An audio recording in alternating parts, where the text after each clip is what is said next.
Hello students, आज की video में डिस्कस करेंगे question answers class 10 subject English supplementary reader footprints with outfit lesson number 5 footprints with outfit by H G. Wells. Footprints with outfit lesson के question answers की ये volume number 5 है। Total 5 most important questions हम discuss करेंगे और ये board exams में बार बार repeat होते रहते हैं। रिटर्न फॉर्म में सभी क्वेश्चंस और उनके आंसर्स आपको आपकी अपनी वेबसाइट परीक्षासफलता.com पर मिल जाएंगे। क्वेश्चन नंबर 1 हमने लिया है, why were the two boys in London fascinated, surprised, amazed. London के अंदर दो लड़के थे, वो काफी अचंभित थे, हैरान थे। क्यों हैरान थे? The two boys in London were fascinated to see the muddy footprints. London के अंदर दो लड़के थे, उनको कीचड़ से सने हुए पैरों के निशान दिखाई दिए। The most amazing thing was that, सबसे हैरान करने वाली बात यह थी कि they could see no man there, कि उन्हें पैरों के निशान तो दिखाई दे रहे थे लेकिन उन्हें वहां कोई व्यक्ति दिखाई नहीं दिया।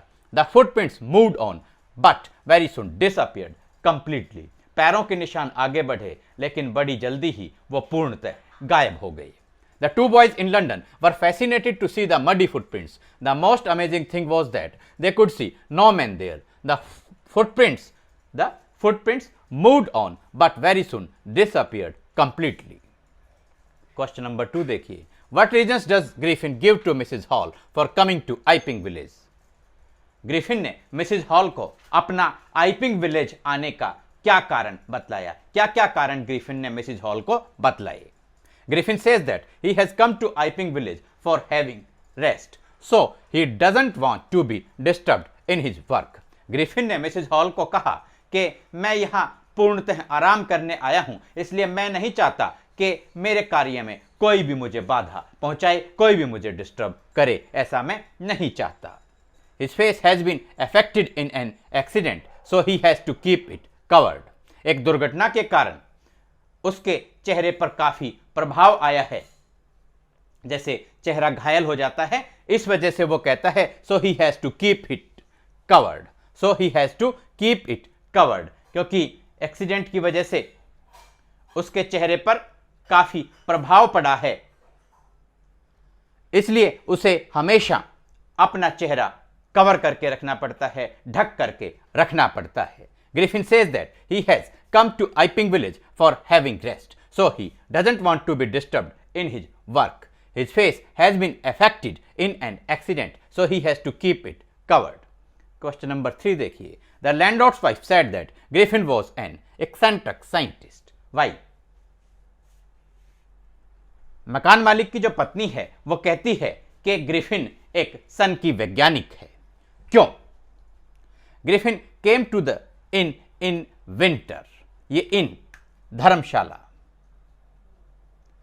ग्रिफिन वहां धर्मशाला में सर्दियों के मौसम में आया। His arrival at the inn in winter was an unusual thing because people did not come there in winter. Griffin का सर्दियों में वहां इन में आना, धर्मशाला में आना, एक अपने आप में असाधारण बात थी, असामान्य बात थी, क्योंकि लोग सर्दियों में वहां नहीं आते थे। He never talked to anyone and always wore bandages on his forehead. Griffin कभी भी किसी से बात नहीं करता था और हमेशा अपने फोरहेड के ऊपर बैंडेजेस लगाए रखता था, यानी कि अपने फोरहेड के ऊपर हमेशा वो बैंडेजेस पहने रखता था, कभी किसी से वो बात नहीं करता था। इसलिए लैंडलॉर्ड की वाइफ ने कहा कि ग्रिफिन एक सनकी वैज्ञानिक था। Griffin came to the inn in winter.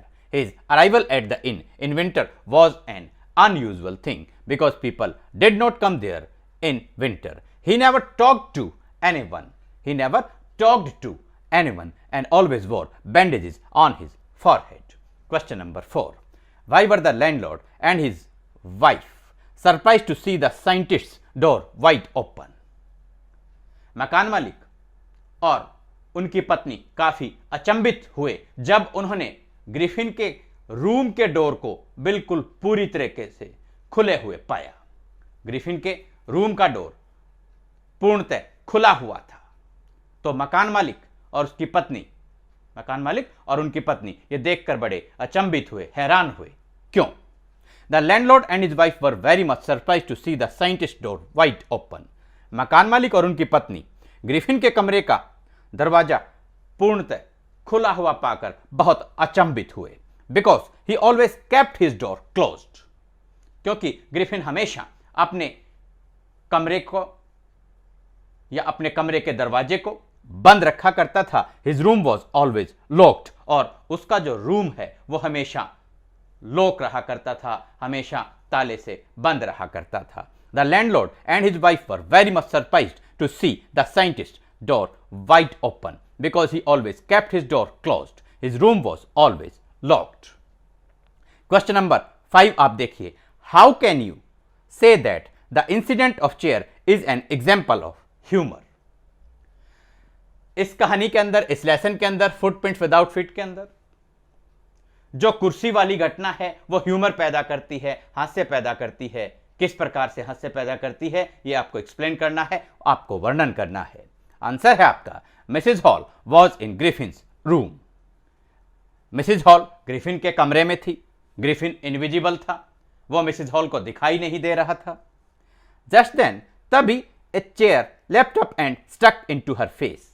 एक चेयर ऊपर उठी और मिसेज हॉल के चेहरे से वो टकराई। Mrs Hall was very much frightened. Mrs Hall बहुत ज्यादा डर गई because she thought that her mother's spirit has entered the chair. Because she thought that her mother's spirit had entered the chair.